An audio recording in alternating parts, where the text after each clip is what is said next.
नमस्कार किसान साथियों, मैं ऋतिक कुमार एक बार फिर से स्वागत करता हूं आपके अपने पसंदीदा फसल क्रांति यूट्यूब चैनल पर। आज हमारी फसल क्रांति की टीम पहुंची है द मीट विलेज पर। दोस्तों मैं आपको बता दूं, कोरोना काल में जहां पूरी दुनिया में तबाही मची और सबसे ज़्यादा उसका असर पड़ा टूरिज़्म पर प्रदीप जी का काम था टूरिज़्म का, और वहाँ पर इनको एक कहते हैं ज़बरदस्त लॉस हुआ क्योंकि टूरिज़्म बिल्कुल बंद हो चुका था। वहाँ पे इन्होंने हार ना मान के एक अपनी ज़िंदगी की, एक अपने व्यापार की नई शुरुआत करी और जिसका नाम उन्होंने रखा था मीट विलेज। किस तरीके से उन्होंने शुरुआत करी, क्या क्या उन्होंने करा, आज हम जानेंगे उन्हीं से ही। और आज प्रदीप जी नौजवानों के लिए एक प्रेरणा बन चुके हैं। तो चलिए ज़्यादा समय ना लेके चलते हैं प्रदीप जी से, मिलते हैं उनसे और जानते हैं उन्होंने किस तरीके से अपना व्यापार शुरू किया। आइए।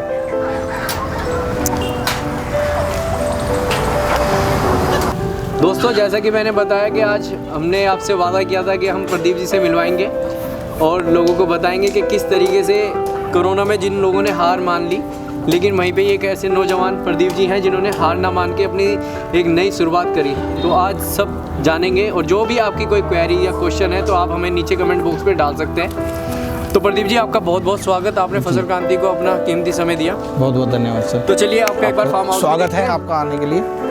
तो चलिए प्रदीप जी बताइए थोड़ा सा अपने बारे में, जो लोग आपके बारे में जानना चाहते हैं उन्हें थोड़ा सा ब्रीफली कैसे आपने काम शुरू किया, कोरोना में किस तरीके से आपके झटके लगे कि भाई जैसे पूरी दुनिया में तबाही मची, टूरिज़्म पे सबसे ज़्यादा फ़र्क पड़ा। जैसे आपका काम टूरिज़्म का था कि आप भी आप कर रहे हैं टूरिज़्म का काम, लेकिन अब आपका फोकस पूरा द मीट विलेज पे है। तो थोड़ा सा अपने बारे में बताइए हमारे दर्शकों को। जी नमस्कार दोस्तों, नमस्कार सर। सबसे पहले मैं आपको बताना चाहूँगा कि ये हमारा जो मीट विलेज है ये द मीट विलेज के नाम से गाज़ियाबाद में है, जो कि सदरपुर विलेज में है। और इसके साथ साथ हमारे आज 2 फार्म और भी हम खोल चुके हैं जो कि राजनगर एक्सटेंशन में है, द मीट विलेज के नाम से ही। और जैसे आपने बताया सब दर्शकों को कि हमारा टूरिज़्म का बिजनेस है। सर मैं MBA इन टूरिज़्म हूँ IMS कॉलेज गाज़ियाबाद से इन 2002-2004 पास आउट। अराउंड 15 ईयर्स से मैं ट्रैवल एंड टूरिज़्म का अच्छा खासा बिजनेस कर रहा हूँ और जॉब भी किया है मैंने। उसके बाद अपना बिजनेस किया है, इंडिया में भी और दुबई में भी मेरा ऑफिस था। लेकिन सब कुछ ठीक चल रहा था और हमने जो है कोरोना में थोड़ा सा, आपको पता है कि ट्रैवल इंडस्ट्री जो है, टूरिज़्म इंडस्ट्री बहुत ज़्यादा इफेक्टेड रही। तो इसके साथ ही साथ हमने पैरेलल में, क्योंकि हमारे को नॉनवेज बनाने का, खाने का पहले से शौक था, तो एक घर पर हमने एक छोटी सी किचन से स्टार्ट किया था। जो छोटी सी किचन से स्टार्ट किया था तो वहाँ पर हमारे पास एक क्लाइंट ने हमसे पूछा कि भाई कड़कनाथ भी क्या बना के देते हो। तो हमने उनसे पूछा कि भाई कड़कनाथ जो है होता क्या है। तो उन्होंने पूछा आप नॉनवेज का काम करते हो और कड़कनाथ के बारे में नहीं जानते हो।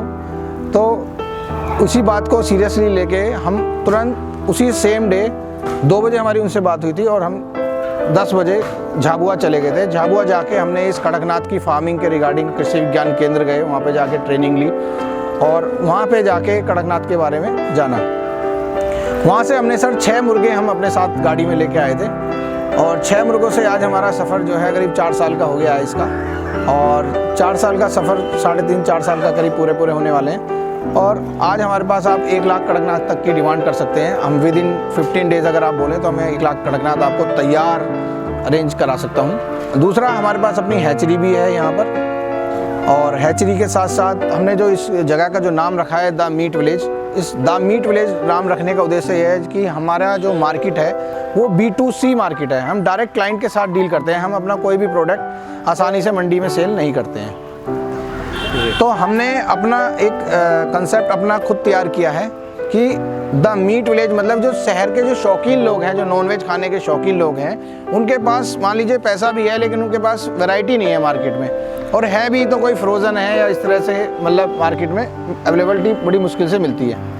तो हमारे पास एक जगह इस तरह से बनाई है कि हमने डायरेक्ट जो हमारे पूरा दिल्ली NCR एरिया है वहाँ उन लोगों के लिए सुविधा के लिए हमारे पास starting from broiler chicken, then आपका कड़कनाथ चिकन प्योर देसी, गांव का देसी, बटेर, कड़कनाथ, और आपका ईमू और डक, गिनी फाउल, टर्की और मटन और फिश एंड सी फूड वगैरह सभी हम यहाँ पर डायरेक्ट क्लाइंट को प्रोवाइड कराते हैं, जो कि लाइव फ्रेश मिलता है हमारे यहाँ।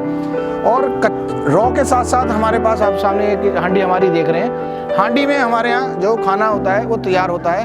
हांडी के अंदर खाना बनाने का उद्देश्य हमारा ये है कि अपना मतलब ये है कि जो शौकीन लोग हैं उनको जो पैसा खर्चने करने के बाद भी उन्हें चीज़ अच्छी नहीं मिलती है, हांडी में बनाने का उद्देश्य रहता है। जैसे कुकर है, कुकर में आप खाना बनाओगे तो खाना गलेगा, पकेगा नहीं। ऐसे ही हांडी के अंदर बहुत से लोग डाल कर दे देते हैं। हम खाना को 2 घंटे तक उसके अंदर टाइम लेते हैं क्लाइंट से। 2 घंटे से पहले हमारे पास कोई ऑर्डर नहीं मिलता है, तो खाना प्रॉपर पक के क्या होता है, इजी टू डाइजेस्ट हो जाता है। और इसके अंदर हांडी से, मट्टी की हांडी से फास्फोरस की मात्रा भी उसमें आ जाती है। तो ये नर्वस सिस्टम और पूरी बॉडी के लिए हम सारी साइंटिफिक चीज़ों को देखते हुए हांडी हमने सेलेक्ट की हुई है कि हम हांडी में ही अपना खाना प्रोवाइड कराते हैं। तो इससे क्या हो गया कि आप देखिए, आपको इसके साथ साथ जो किसानों की अगर मैं बात करूँ तो किसानों के लिए हम जो है, जैसे किसान हमारे से चिक्स लेते हैं, हमारे पास अपनी हैचरी है, मैं भी आपको दिखाऊंगा।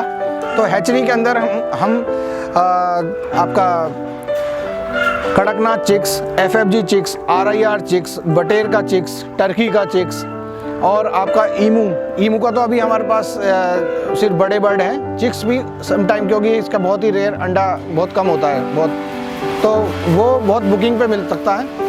और इसके अलावा जो किसानों को हम ट्रेनिंग वगैरह भी देते हैं, जैसे कड़कनाथ फार्मिंग करनी है उसके रिगार्डिंग और ट्रेनिंग हो गया। इसके अलावा उनको कोई भी पूरे साल भर तक कोई भी प्रॉब्लम आती है तो उसका हमारे पास पैकेज भी है, जो कि हम किसान को एडवाइस करते हैं और चार्ज भी करते हैं उसके लिए। जी, तो ये सब आपने बहुत अच्छा बताया, लेकिन ये दिमाग में ये एक अलग से ये चीज़ कैसे आई कि मतलब जैसे आप रेस्टोरेंट खोल सकते थे, कि आपने रेस्टोरेंट खोला, जैसे कि बड़े शहरों में हम देखते हैं रेस्टोरेंट खुले हुए हैं, वहाँ पे मतलब चिकन भी हो रहा है, लेकिन ये यूनिक आइडियाज़ कहाँ से आए कि नहीं यार एक मतलब ऐसे नेचुरली ऐसे खोलेंगे, मतलब लोग अपने आप ही पसंद करें अपने आप, ये दिमाग में कैसे चला, या कहीं देखा आपने या कुछ दिमाग में ये? सर देखिए, ये जो आपने बहुत ही अच्छी खूबसूरत बात पूछी और इसके लिए मैं आपको बताना चाहता हूँ, क्योंकि मैं खुद एक जो है ना बहुत शौकीन मिजाज बंदा हूँ। मेरे को ये आज मैं इस काम में आया हूँ तो एक मेरे बहुत पुराना जो बचपन से मेरा नॉनवेज खाने का शौक़ है, वैरायटी का जो खाने का शौक़ है, वही मुझे शायद इसमें लेकर आया है। और दूसरी बात, मैं जब क्लाइंट से बात करता हूँ तो उनकी नीड्स को मैं जानता हूँ कि वो चाहते क्या हैं। जैसा वो चाहते हैं मैं वैसा ही परोसने की कोशिश करता हूँ। तो ये क्या होता है, हमारे ड्यूरिंग इस पीरियड में हमने ये किया। अब मान लीजिए आप बहुत अच्छी जगह लोकेशन में आप गए, आपने देखा हो ये जंगल है, इस जंगल में सर मोर नाचता है। मोर नाचता है, किसने देखा? तो यही प्रदीप सिसोदिया की खासियत है कि हम इसको इस तरह से मार्केट करते हैं, चीज़ें करते हैं कि आप यकीन कीजिएगा कि यहाँ पर पार्किंग की जगह नहीं मिलती है। आप वहाँ जाके 2 लाख रुपए का रेंट दो, ये दो, और फिर क्वालिटी आपकी वो चीज़ नहीं है। हमें जिस तरह का काम है उसी तरह की लोकेशन सेलेक्ट करना भी एक बिजनेस का एक वो होता है, क्योंकि लाइव चीज़ें जैसे हमने यहाँ पे बर्ड्स रखे हुए हैं तो इसके लिए हमें यही जगह चाहिए, फार्म टाइप। और इसमें क्या होता है कि क्लाइंट ज़्यादा खुश होता है, फ्रेश चीज़ पूरा। आप इधर मुर्गा देखिए, इधर आपने देखा, इधर आपने पसंद किया, उधर कुकिंग के लिए गया, तो ये चीज़ आपको नहीं मिलेगी। तो अनोखी चीज़ें जो होती है ना, उन्हीं से आप 2 पैसे एक्स्ट्रा भी क्लाइंट से ले सकते हैं और इसमें आप सेटिस्फेक्शन जब उनको होगा तभी वो आपको देंगे।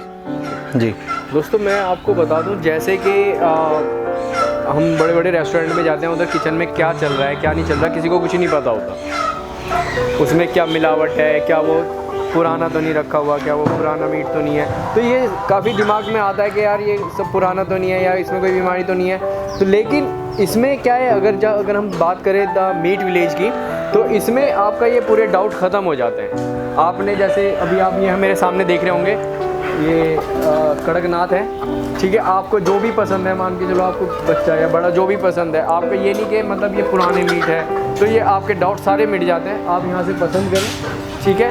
आप इन्हें बताएं कि भाई मैंने ये पसंद किया है, वहीं पे ही इधर इनका ये है कि यहाँ पे कटिंग हो जाता है, कटिंग वगैरह होती है। तो यहाँ पे आप अपनी आंखों के सामने ही जी देख सकते हैं कि ये भैया भी देखिए लेने आए हैं, काफ़ी समय से आप पूछ सकते हैं फीडबैक। मैं लगभग जब से पता चला है 2-3 साल तो मुझे हो गए। अच्छा, तो तब से मैं यहीं आता हूँ और बहुत बढ़िया। मैं कहीं और जाता हूँ तो वो फ्रीजर से निकालते हैं। हाँ, फ्रीजर में उनका कब है? देखिए क्या है, देखिए कैसा जो है? मैंने बात बता रहा था वो यही बात है अब कि यहाँ थोड़ा मेरे सा सामने इन्होंने काटा। जी, दिमाग में डाउट रहता है कि यार ये पुराना डाउट तो नहीं नहीं है। है कि अभी फ्रिज में निकला है, कम से 1 हफ्ते का तो नहीं है। यहाँ पे कुछ नहीं है, यहाँ पे आपने पसंद किया, आप यहाँ पे लेके आए, आपने अपनी आंखों के आगे कटिंग कराई। उसके बाद मैं आपको बता दूँ इमरान जी, मैं आपको बता दूँ ये यहाँ पे चल रही है ये किचन उधर जैसे कि मैंने बताया कि उधर कटिंग होती है, उसके बाद ये हमारी ये किचन है, इसमें तैयार होता है मुर्गा। और जो आपने देखा होगा बड़े बड़े रेस्टोरेंट में मेन्यू आता है कि हांडी की दाल, हांडी फिश, हांडी चिकन, तो यहाँ पे सब डाउट आपके क्लियर है। यहाँ पे आपको हर चीज़ आपके आंखों के सामने मिलेगी। वो है हांडी, आप देख सकते हैं, ये हांडी है। देखिए ये डाउट भी आपका क्लियर है। आपने बड़े बड़े रेस्टोरेंट में देखा होगा, रेस्टोरेंट में उसमें लिख देते हैं हांडी दाल, हांडी चिकन, हांडी फिश, लेकिन यहाँ पे सब कुछ आपके सामने फ्रेश, हर चीज़ आपको फ्रेश मिलेगी। ये हांडी है। यहाँ पे ऐसा नहीं कि किचन में माल तैयार हुआ और हांडी में डाल के दे दिया, हांडी में डाला और कहा कि भाई आपके हांडी नहीं। ये तैयार। तो हांडी में ही खाना बनेगा। और जब ही हांडी बोलनी चाहिए लोगों को कि हांडी चिकन है, अगर हांडी में बनती है तभी वो हांडी दाल है, हांडी चिकन है या हांडी का जो भी आइटम है। इसके अंदर बनाने का उद्देश्य ये है खाना अच्छी तरीके से स्लो आंच पे पकता है, और नहीं तो प्रेशर कुकर वगैरह में गलता है। पकने में और गलने में बहुत फ़र्क है। जैसे सिलबटने पे मसाला पिसता है और मिक्सी में कटता है, तो बारीकी में आ जाएंगे तो इसमें खाना खाने से आपके नर्वस सिस्टम जो है वो एकदम तंदुरुस्त रहता है, फिट रहता है। खाने का जो है स्वाद के साथ साथ आपके अंदर तासीर भी चेंज हो जाती है, जो कि आपकी गुड फॉर हेल्थ होती है। पुराने ज़माने में जो लोग यूज़ करते थे वो काफ़ी उम्र उनकी होती थी, जो कि इस तरह के खाने और एक चीज़ यूज़ करते थे। आपने खुद देखा महाभारत टाइम में 1000 वर्ष उम्र होती थी, आज की डेट में 60 साल मात्र रह गई है। तो ये प्रत्यक्ष को प्रमाण की आवश्यकता नहीं है, हम सभी इस चीज़ के सामने हैं और अवगत है सब चीज़ें आप लोगों को। प्रदीप जी एक चीज़ बताइए, जी सर। मतलब आपका देखो एक आपका खाने का शौक था जी। लेकिन क्या आपको बचपन से ये शौक था कि अलग अलग वैरायटी खाएं, या मतलब आपने किस तरीके से आपने ईमू भी रखा है, आपने देसी विदेशी जी। कड़कनाथ, तो कुछ थोड़ा सा हमें भी बताएंगे ऐसा क्या मतलब माइंड में चल क्या रहा है, किस तरीके से आप? सर आप ये बताइए, आप अपने घर में वेजिटेरियन नॉन वेजिटेरियन है? नहीं, मैं वेजिटेरियन हूँ। तो सर आप डेली दाल खाते हैं? नहीं तो कभी तो साग- हाँ, तो ऐसे नॉन वेजिटेरियन होते हैं ना, इनका मन करता है कि आज मटन खाना है, आज देसी मुर्गा खाना है, आज ब्रॉयलर मुर्गा खाना है, आज ईमू का खाना है, या फिर कोई नई वैरायटी है तो उसका खाना है। बल्कि लोग मेरे पे ऐसे ऐसे क्लाइंट हैं जो मेरे पूछते हैं नया क्या है। अच्छा अच्छा। तो ये मेन्यू है सर, इसके अंदर जो है, और जैसे मेन्यू के साथ साथ ना, जैसे आपने डॉक्टर से कहा, डॉक्टर के पास जाएं तो डॉक्टर कोई प्रॉब्लम है तो वो कोई डॉक्टर बताता है अंडे खाइए, कोई कहता है पाए खाइए, कोई कहता है कि चिकन का सूप कीजिए। जिम वालों के पास जाते हैं तो वो कहते हैं इसका प्रोटीन के लिए आप ब्रॉयलर के चेस्ट खाइए। तो इसी तरीके से जो है हमने लोगों की नीड्स को जाना, और जानते जानते ही हम उनको टेबल पे वो फार्म टू जो फोक वाली चीज़ है प्लेट में हम लाके दे रहे हैं। तो जैसे प्रदीप जी देखो, मैं प्योर वेजिटेरियन, जी मुझे नहीं पता क्या स्वाद होता है, देखिए मैं जी। आपको पूरा बताना। लेकिन क्या मतलब क्या एक जैसे अभी अगर मैं देखूं कड़कनाथ है तो आपके पास देसी भी है, तो ईमू भी है, तो क्या मतलब थोड़ा वैरायटी किस तरह इनमें अंतर क्या है? हाँ, अंतर क्या सर है? देखिए मैं आपको बताता हूँ कि अंतर इनकी मेडिकल प्रॉपर्टीज से मैं मान के चलता हूँ, जी क्योंकि जो भी खाना पीना खाता है आदमी के स्वास्थ्य से उसका बहुत बड़ा संबंध है। बिल्कुल। अब जैसे कि मैं स्टार्टिंग कड़कनाथ से करता हूँ, जो कड़कनाथ मुर्गा है ये हमारा 1 डे ओल्ड जो चिक्स होता है करीब 45 ग्राम्स का होता है। अब 45 ग्राम्स का जो चिक्स है वो तैयार होने में करीब 6 महीने लग जाते हैं, और एकदम नेचुरल डाइट पे या इन्हें कुछ भी आप खिलाओगे तो 6 मंथ से कम में 1.5 किलो तक नहीं पहुँचेगा। 1.5 किलो तक इनकी मैक्सिमम 1.5 किलो पौने 2 किलो तक इनकी जो वेट जाता है। तो ये स्लो प्रोसेस होता है, धीरे धीरे इनकी ग्रोथ होती है। तो इनके अंदर कोई एंटीबायोटिक या कोई इस तरह की हम नहीं दिया करते हैं, ये नेचुरल ग्रोथ है। तो आप नेचुरल चीज़, ऑर्गेनिक चीज़ अगर खाओगे तो वो उसी तरह से फ़ायदा देगी। इसी तरीके से हम अगर ब्रॉयलर चिकन की बात करें, ये टारगेट फार्मिंग होती है। इसमें क्या होता है कि आप 1 डे ओल्ड चिक्स लीजिए, उसका भी वजन 45 ग्राम का ही है, लेकिन उसको हमें 40 दिन में तैयार करना है। अब 40 दिन में तैयार करना है, उसके लिए बहुत सारे ग्रोथ प्रमोटर और सब एंटीबायोटिक जो होती है। ब्रॉयलर जो चिकन है उसके अंदर जो होता है, जो वो मुर्गे ने तो खाया ही खाया, उसको काट के हम भी खा गए। तो हमारी बॉडी में आजकल देखा होगा हमने बहुत खुजली की प्रॉब्लम, स्किन की बड़ी प्रॉब्लम होती है। तो जो ब्रॉयलर चिकन ज़्यादा खाते हैं तो एक कारण उसका वो भी होता है कि जिससे ये प्रॉब्लम आ सकती है। ऐसे ही देसी चिकन हो गया। अब देसी चिकन में FFG है, RIR है, वन राजा है, सोनाली है, ये सब इनका क्या है कि और DP क्रॉस है। ये मुर्गे 80 दिन में तैयार हो जाते हैं। हाँ, और इनका जो वज़न है जितना खिलाओगे उतना बढ़ेगा। रेगुलर ये 3-3, 4-4, 5-5 किलो तक के भी इनका वज़न चला जाता है। तो उसमें भी फिर वही चीज़ आ गई। और ऐसे ही आपका देसी हो गया, ब्रॉयलर हो गया। अब बटेर है, बटेर 1 महीने में तैयार हो जाती है। 28, 29, 30 दिन में बटेर तैयार हो जाती है। छोटा सा बर्ड है, 100 ग्राम उसके अंदर बर्ड वो होता है। और जैसे कि प्रदीप जी मतलब अगर हम रेट की बात करें तो रेट में भी काफ़ी डिफरेंट है आपके और उनमें। तो ये रेट सर इसलिए फ़र्क हो जाता है कि देखो सर, ये तो कोई कैलकुलेटर या कोई ऐसे प्रोडक्ट है नहीं ला के रख लिया। इसकी पर डे की कॉस्टिंग है। हमें रेंट, पानी, लेबर, हर एक चीज़ की कॉस्टिंग करनी होती है, मॉडिलिटी भी होती है। तो इस तरह से उनके प्रोडक्ट की कॉस्ट बढ़ जाती है। इसमें हमें तो अपना जो है नॉमिनल एक हमें खर्चा पानी चलाने के लिए, अपना व्यवस्था बनाए रखने के लिए हमारे बिजली का बिल जाता है, हमें उससे ज़्यादा कुछ नहीं चाहिए। अगर मैं कड़कनाथ के अंडे की बात करूं जी, तो अगर हम नॉर्मल अंडा लेते हैं तो वो, अगर हम कच्चा अंडा लेते हैं तो उसका रेट 6 रुपये का, 7 रुपये का होगा। जी जी। अगर हम बॉयल करके लेते हैं तो वो 9 या 10 रुपये का मान लीजिए होएगा जी। लेकिन कड़कनाथ का क्या मतलब, कड़कनाथ का अंडा सर, फर्क क्या है? कड़कनाथ दोनों चीज़ें बताएं। जी जी, फ़र्क मैं बताता हूँ कि देखिए, जो नॉर्मल अंडा है वो मुर्गी लेयर मुर्गी होती है, ठीक है। उसका अंडा वो साल में 365 डेज है तो 366 अंडा दे सकती है। एक दिन में 2 बार भी कई बार अंडा दे देती है। और वो टोटल जो है ना, फीड खिलाओ और अंडा निकालो, ऑटोमेटिक प्लांट तक लोगों के लगे हुए हैं। अभी क्या है, लेकिन कड़कनाथ में ऐसा नहीं है। आप इसे कितना ही कोई भी कुछ खिलाओ, ये साल में 80 से 100 अंडे से ज़्यादा देगी नहीं। तो इसकी कॉस्टिंग ऐसे निकलती है। मैं दूसरे टॉपिक पे बताता हूँ। जैसे आपने बग्गी वाले देखे होंगे, गाड़ी वाले जो शादी में साय में चलाते हैं, जो साय होते हैं डिवाइड बाई दिन, उसे ऐसे घोड़े की कॉस्ट का खर्चा निकलता है। ऐसे इनका सर खाने पीने का सब कुछ का अपना भी सब निकालना होता है, तो इसलिए इसकी कॉस्ट बढ़ जाती है। और इसके साथ साथ जैसे कि वो 365 दे रही है, ये आपके 80 अंडे दे रही है, तो इसकी क्वालिटी ऑफ एग्स, इसके अंदर vitamin B1, B2, B6, B12, C, E, iron, calcium, millennium, phosphorus की भरपूर मात्रा होती है। और भरपूर मात्रा होने से हमारी जो बॉडी है 2 तरह के विटामिन से बनी हुई है। एक जो पानी में घुलनशील है और एक जो कि फैट में।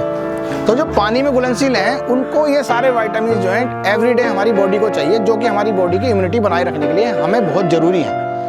अगर हम जैसे कहते हैं कि बहुत भ्रांतियाँ हैं सर अंडे के बारे में कि अंडा सिर्फ सर्दियों में ही खाना चाहिए, डॉक्टर कहे तभी खाना चाहिए। अंडा तो सर भारत सरकार का भी एक वो है कि संडे हो या मंडे रोज़ खाओ अंडे। वो आज से नहीं, 10 साल से 20 साल से तो मैं सुन रहा हूँ।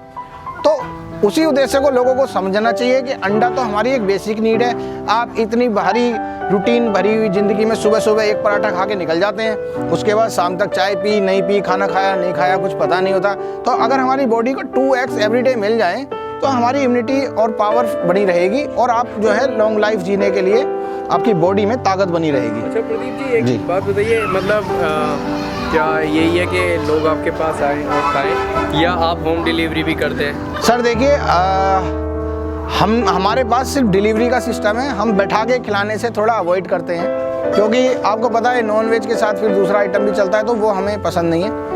तो हम यहाँ पे सिर्फ ऑर्डर लेते हैं और डिलीवरी हम पूरे दिल्ली NCR में करते हैं। डिलीवरी की चार्जेस हम एक्स्ट्रा करते हैं। चाहे आप हमसे नोएडा मंगा लीजिए, चाहे हमसे गाजियाबाद में कहीं किसी लोकेशन में मंगा लीजिए, गुड़गांव मंगा लीजिए, फरीदाबाद मंगा लीजिए, वो आपकी चॉइस है। हमारी हांडियों में खाना बनता है। आजकल जो है हमारे डिजिटल इंडिया के माध्यम से बहुत सारी कंपनियां आ चुकी हैं जो कि डिलीवरी सिस्टम भी करती हैं, तो हम जो बुक करते हैं उनके थ्रू और माल उनके थ्रू चला जाता है। तो सर हमारे पास यहाँ पर जो है द मीट विलेज के अंदर जो हमारी हैचरी है, इसकी अभी एक कैपेसिटी हमारी 5000 की है, 5000 बर्ड्स की। अब धीरे धीरे इसको हम बढ़ाएंगे, नेक्स्ट अभी मार्च तक हम इसको करीब 15000 की कर देंगे। तो ये हम ऑल इंडिया जो इसका जो चिक्स होता है, FFG, कड़कनाथ, RIR और आपका सोनाली, इस तरह से बटेर का चिक्स हम ऑल इंडिया सप्लाई करते हैं। बाई ट्रेन हम इसको बाहर भेजते हैं। ओके जी, जैसे अभी कड़कनाथ का जो चिक्स है अभी जो है आपका 40 रुपीज़ का चल रहा है। इसका रेट जो है डिपेंडिंग करता है कि सीज़न के अकॉर्डिंग चेंज होता रहता है। 40 रुपीज़, 60 रुपीज़, 55, 50, कम भी हो जाता है। सीज़न पे अभी हमने एक ऑफ़र निकाला था दिवाली पे, 21 रुपये का हमने चूजा अपने किसानों के लिए दिया था। ये होती है, इसी के अंदर अंडा लगाओ और 21 दिन बाद ये वही टेम्परेचर इसके अंदर जनरेट होता है जो एक मुर्गी तैयार करती है। अच्छा अच्छा अच्छा, तो ये सब ये कमर्शियल लेवल पे आपको हैचरी से ही प्रोडक्शन होता है। कड़कनाथ का जो चिक्स का आज की डेट में जो रेट चल रहा है सर, वो 40 रुपीज़ का है 1 डे ओल्ड चिक्स। और जो FFG है, जैसे ये FFG चिक्स है, इसका ये तो अभी 15 डेज़ वाला है। 1 डे ओल्ड का जो चिक्स है उसका रेट जो होता है अभी 22 रुपीज़ का चल रहा है। इसमें हम ऑल इंडिया डिलीवरी कराते हैं, डिलीवरी चार्ज एक्स्ट्रा होता है बाई ट्रेन। ये हमारी हैचरी है, इसके अंदर जो है हम सारा अपना प्रोडक्शन करते हैं। ये सिस्टम है। देखिए किस तरीके से प्रदीप जी ने पूरा अपना विस्तार से बताया किस तरीके से आप यहाँ से आके अपने आप चूज़ कर सकते हैं कोई भी चिकन, ठीक है। उसके बाद आप लाइव फ्रेश, एकदम फ्रेश और अपनी आंखों के आगे देख सकते हैं किस तरीके से बन रहा है। कोई किसी तरीके से हिडन नहीं है यहाँ पे और बिल्कुल सब आपकी आंखों के सामने होगा, एकदम फ्रेश हर चीज़ मिलेगी। तो प्रदीप जी आपका बहुत बहुत धन्यवाद। बहुत बहुत धन्यवाद सर आपकी और पूरी टीम का आने के लिए। बिल्कुल धन्यवाद और आपका भी बहुत। जी जी। और हमारे चैनल के माध्यम से आप कुछ कहना चाहते हैं, जो लोग आपको देख रहे हैं, तो प्लीज़ आप कुछ कह सकते हैं। सर बस मैं यही कहना चाहूँगा कि अपने फार्मर्स भाइयों के लिए कि जैसे कि मोदी जी ने कहा है कि किसान की आय दोगुनी हो, तो उसमें आपको थोड़ा अपना पैटर्न चेंज करना पड़ेगा पुरानी स्थितियों को छोड़ के। और आजकल करंट मार्केट की जो स्थितियाँ हैं, जो मार्केट की डिमांड है, थोड़ा सा अपने को अंदर से चेंज करके आपको करना पड़ेगा। जिस तरह से मैं आपको बताऊं कि अगर कोई आलू बना रहे हैं तो आलू का चिप्स कैसे बना सकते हैं, या उसके बीच का प्रोसेस आप कैसे उसको इवन आलू छिलाया भी दे सकते हैं, कैसे किस तरीके से आप मतलब कि थोड़ा सा एक डिफरेंट करके अपनी इनकम को बढ़ा सकते हैं। थोड़ा सा आपको सोचना पड़ेगा, थोड़ा सा उसके बारे में हो सकता है खर्चा करना पड़ेगा, जो भी करना पड़ेगा, लेकिन इनकम अगर दोगुनी करनी है तो मैं अपना पर्सनल बता रहा हूँ, आपको एड ऑन करने पड़ेंगे उसके अंदर। इतना ही मेरा मैसेज है। बाकी आप के लिए मेरे पास आप कॉल कर सकते हैं किसी प्रकार से, अगर कोई आपकी जानकारी लेने चाहते हैं तो वो आपको मिलेगी। हमारे पास पूरे साल भर का एक पैकेज भी है, जो एक नए किसान हैं उनके लिए, उनको नुकसान से बचाने के लिए, उसके लिए हम चार्ज करते हैं। पूरे साल के लिए हम बताएंगे कि आपको बच्चा किस तरह से पालना है, क्या मेडिसिन्स हैं, क्या उनको किस तरह मार्केटिंग करनी है और किस तरह से उनको मार्केट में बेचना है, और किसी भी प्रॉब्लम में आने से आपको बचाया जाएगा। ठीक है सर, बहुत बहुत धन्यवाद।